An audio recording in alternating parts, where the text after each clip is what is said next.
Lijepi pozdrav iz studija portala Volim Ivanić. Upravo počinje nova emisija Gradska skica u kojoj danas razgovaramo o komunalnom redarstvu u Ivanić gradu s Ilijanom Mišković. Ilijana, dobrodošli u emisiju. Hvala, lijep pozdrav vama i svim gledateljima. Za početak me zanima kako bi grad funkcionirao bez komunalnog redarstva? Pa funkcionirao bi sa jako puno problema, rekla bih, grad bi funkcionirao, ali bi bilo teško. Općenito, svaki odjel u gradu je bitan, svaki upravni odjel. Mi u komunalnom redarstvu, odnosno u odsjeku, se zapravo na prvoj crti susrećemo sa svim tim problemima, sa građanima, njihovim možda nekakvim negativnim komentarima, potrebama i slično. Tako da bilo bi teško, ali evo meni je drago da smo kolegice i ja tu zapravo na usluzi svim našim građanima, slušamo njihove probleme, trudimo se zbilja, ulažemo i puno truda i napora i vremena za rješavanje tih problema, tako da grad može nesmetano zapravo funkcionira. Evo, puni ste elana, za vam je praktično 1,5 godina.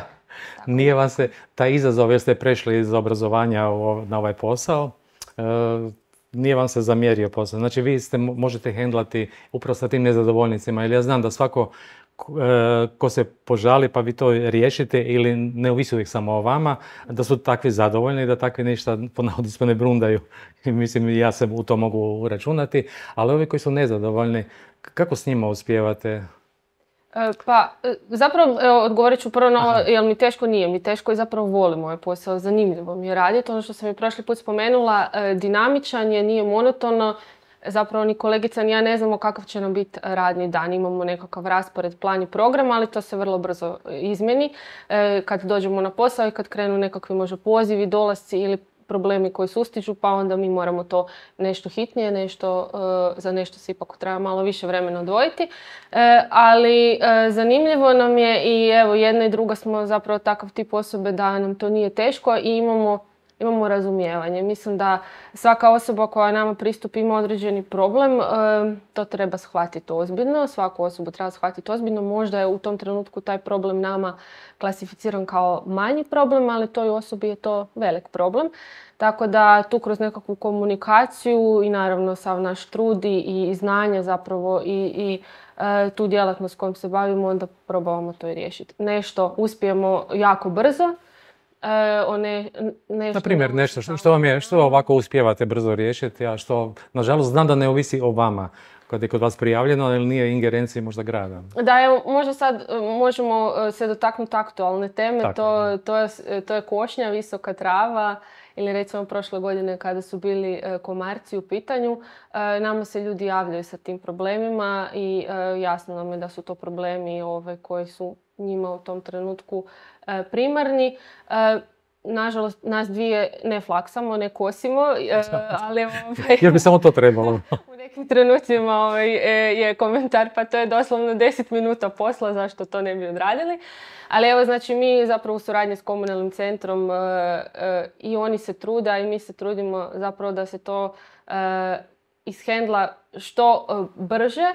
Ali evo nekako i ti vremenski uvjeti, nedostatak radne snage, veliko područje grada, nekad su to faktori koji otežavaju provedbu toga, pa onda je negdje trava malo veća, ljudi su nezadovoljni, ali evo mi ih uvijek molimo za strpljenje. Nekad uspijemo, evo, kada nam se javi da je zbilja već problem i da stvara određeni problem, možda životinje, zmije ili nešto što izlazi iz te trave, onda odmah hitno zovemo komunalni centar pa tražimo da oni izmene svoj program i raspored da se onda... Ili idete vi nikada sa njima onako kao... Da, tako da vidite kako se to rješava. A zanima, vi ste ne samo represivni dio priče, nego ste vi edukativni. Vi zapravo te ljude učite. Nadam se da ne morate učiti da moraju pokositi ili živicu srezati. Nažalost, imate dvostruku praktičnu ulogu. Da, nažalost nekad moramo i učiti.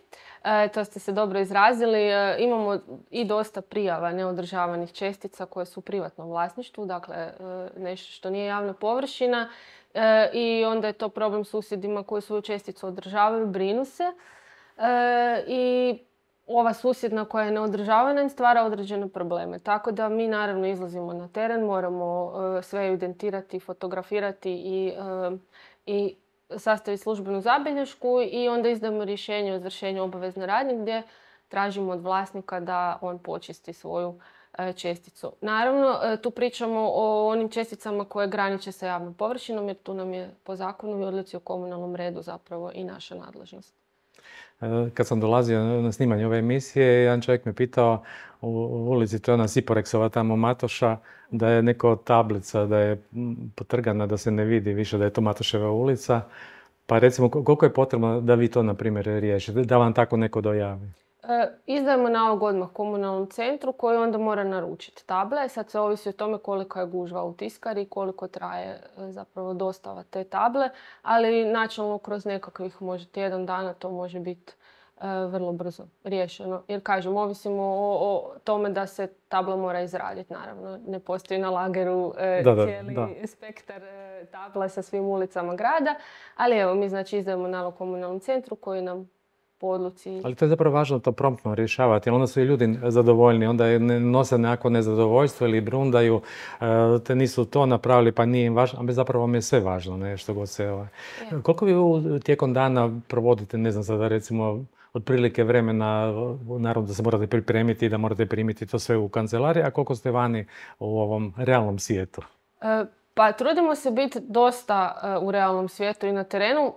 Pa ja reći ću, ajde, u prosjeku da smo pola-pola, iako ima dana kada 6 sati provedemo na terenu, pa onda 2 ili još malo plus dodatno ovo administrativni dio riješimo, ali zbilja se trudimo biti na raspolaganju ljudima i kažem kad je nekakva ovak situacija koja je možda hitnija i stvara problem, onda idemo baš direktno na teren. To može biti sa komunalnim centrom ili recimo imamo jako dobru suradnju i sa javnom vatrogasnim postrojbom gdje nam vatrogasci zbilja pomažu. Imali smo nedavno situaciju spašavanja mlade sovice koja je kod osnovne škole Đure Deželića ispala iz gnijezda. Dobili smo prijavu i ona je zapravo bila jako uplašena i nismo ju mi mogli uloviti. Naravno smo kontaktirale ovlaštenu osobu i s obzirom da nismo mogli utvrditi gdje je gnijezdo i kako zapravo vratiti u to gnijezdo, vatrogasac sam je pomogao jer je on uspio sa svojim rukavicama spremiti tu kutiju. Došao je gospodin i odvezao ju u zoološki vrt. Zapravo ona bila živa i zdrava, spašena, nastavlja svoj život. Tako da to je bila jedna od intervencija koja se dogodila ujutro. Potrošile smo možda sat, 2 jer smo morale naravno sve to i pričekati i izorganizirati transport u zoološki vrt, ali evo to je bio sretan završetak. Da vidim na vašem licu da to ispadne zapravo jako i zanimljivo i pogotovo se čovjek dobro sjeća kad je to izrealizirao kako je to trebao, ali kad se događa nešto što je možda malo dugotrajniji postupak, na što se obično naši građani, Ivanić građani posebno onako žale ili pa treba malo duže vremena da bi se to riješilo? Pa evo recimo to su ove čestice koje se ne održavaju u privatnom vlasništvu. Tu po zakonu mi možemo dati minimalno 15 dana rok za izvršenje. Znači od trenutka primitka rješenja. Dakle osobi koji izdamo rješenje da mora počistiti svoju česticu, kada ona zaprimi to rješenje od tada kreće taj rok od 15 dana. Naravno, mi se trudimo po prijavi onda relativno brzo i otići na tu lokaciju, znači napraviti službenu zabilješku, izdati rješenje, ali naravno treba nam dan, 2, 3, ovisno o ostalim poslovima koje imamo. Tako da, evo, s te strane ima onih građana koji prijave neodržavanu česticu pa zovu nakon tjedan dana i kažu ali još se ništa nije dogodilo. Pa evo onda uvijek objašnjavamo da je to postupak koji po zakonu propisan i mi ga se moramo držati jednostavno. Interesira me koliko pratite taj cijeli postupak vi osobe, zapravo vaša ekipa, vi i vaša ekipa. Naime, vi izdate rješenje, oni ne naprave, jer ljudi se ponovo naravno javljaju ili vi idete provjeriti nakon tjedan dana, 2 tjedna, mjesec dana ili je to riješeno? Jesu platili kaznu, na primjer? Pa jedno i drugo i treće zapravo miks je toga. Ili imamo povratnu informaciju od osobe koja je prijavila ili mi u svom obilasku i ophodnji zapravo provjerimo te lokacije. Ima onih koji ne reagiraju pa onda izdamo novo rješenje. U ovoj godini još nismo naplatili kaznu, ali evo nekako smo tolerantni, imamo razumijevanja, ima onih ljudi koji nam se, vlasnika tih čestica koji nam se jave, objasne situaciju, kažu da su recimo uspjeli dobiti izvođača koji ne može u roku 15 dana riješiti, nego može 16 ili 17, pa evo onda u nekakvom usmenoj komunikaciji i dogovoru. Ali vi zapišete to za svaki slučaj, ali imate toliko stvari da bi to teško bilo. Sve evidentiramo jer upravo to imamo jako puno stvari i jako puno informacija na dnevnoj bazi, tako da sve što nam je bitno, sve si notiramo. Koliko mislite da ljudi razumiju ili shvate, ok, zatekli su se pred problemom koji nisu riješili, trebaju platiti i vi ih oslobodite tog plaćanja? Sad ne govorimo o zahvalnosti tipa, nego o naučenoj lekciji. Koliko vi procjenjujete da su naučili da im se to više ne dogodi?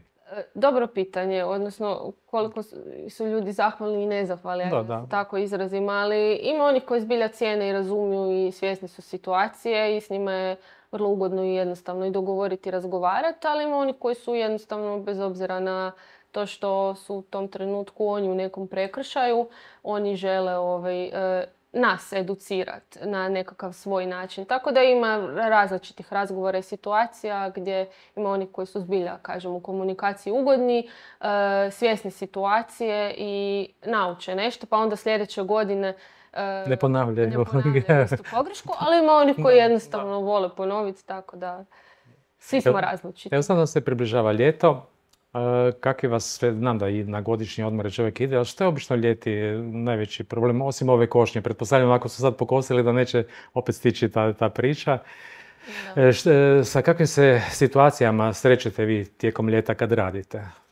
Pa različite su teme.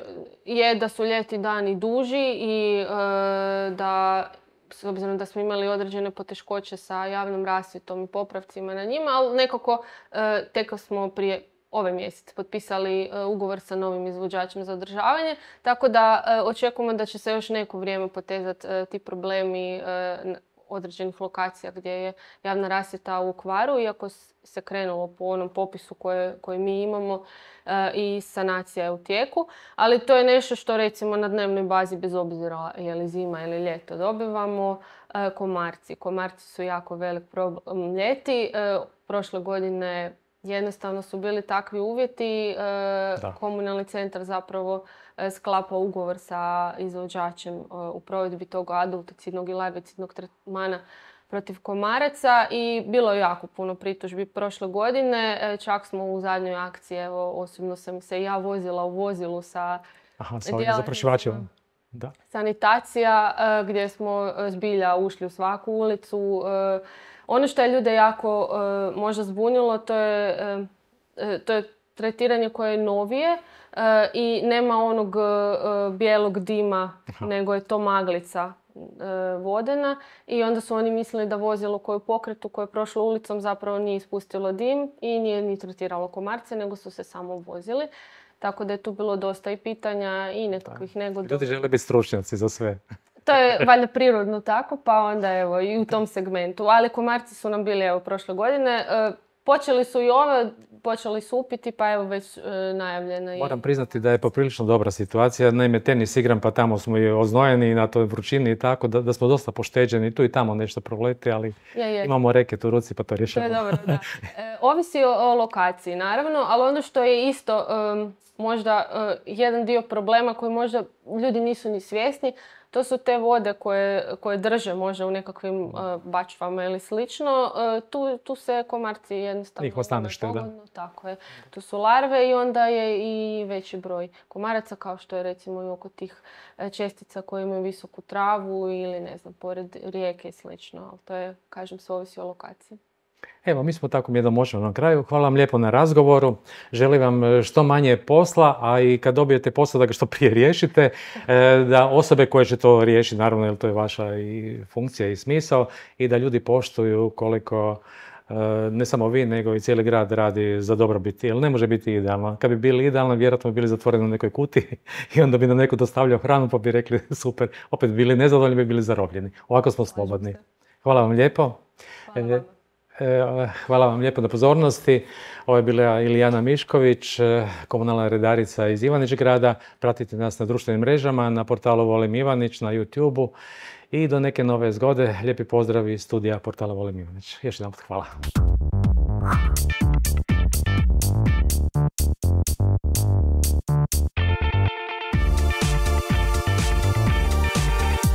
Sadržaj je sufinanciran sredstvima Fonda za poticanje pluralizma i raznovrsnosti elektroničkih medija.